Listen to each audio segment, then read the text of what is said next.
Hi dears, അസ്സലാമു അലൈക്കും. അപ്പോൾ നമുക്ക് നാട്ടിൽ നിന്ന് ഒരു പെട്ടി സാധനങ്ങൾ വന്നിട്ടുണ്ട് കേട്ടോ. നമ്മുടെ ഇക്കടെ വൈഫ് മിന്നും അതേപോലെ നമ്മുടെ മാമിയും പിള്ളേരൊക്കെ വന്നിട്ടുണ്ടായിരുന്നു. അപ്പോൾ നമുക്ക് ഒരുപാട് സാധനങ്ങൾ കിട്ടിയിട്ടുണ്ട് കേട്ടോ. അപ്പോൾ ആദ്യം വന്ന പെട്ടിയിലുണ്ടായിരുന്ന സാധനങ്ങളാണിത്. പിന്നെ നമ്മൾ അവരെ കാണാൻ പോയപ്പോൾ ബാക്കി സാധനങ്ങളും കൂടി കിട്ടിയിട്ടുണ്ട് കേട്ടോ. നമുക്ക് നാട്ടിൽ നിന്ന് ഏറ്റവും കൂടുതൽ മിസ് ചെയ്യുന്ന കാര്യങ്ങളാണ് മാങ്ങ, ചക്ക, അതൊക്കെ നമുക്ക് കിട്ടി. പിന്നെ അച്ചാറുണ്ടായിരുന്നു, നെല്ലിക്ക ഉപ്പിലിട്ടതുണ്ടായിരുന്നു. ചക്ക അടിപൊളി ചക്കയായിരുന്നു കേട്ടോ.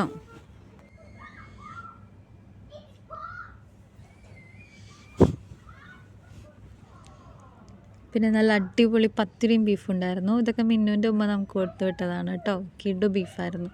ആൾ തന്നെ തേങ്ങ ചിരവിയതും അതേപോലെ വറുത്തരച്ച തേങ്ങ വീട്ടിൽ നിന്നും കൊടുത്തയച്ചിട്ടുണ്ടായിരുന്നു. ഏസുബി പറയുന്ന സാധനങ്ങളൊന്നും കഴിക്കത്തൊന്നുമില്ല, പക്ഷേ ഇതൊക്കെ കണ്ട ഭയങ്കര എക്സൈറ്റ്മെൻറ്റിൽ ഇങ്ങനെ എല്ലാം എടുത്ത് നോക്കുമായിരുന്നു കേട്ടോ.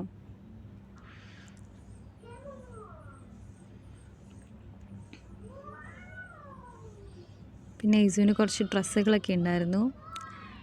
അപ്പോൾ അതൊക്കെയാണ് വിശേഷങ്ങൾ. Thank you.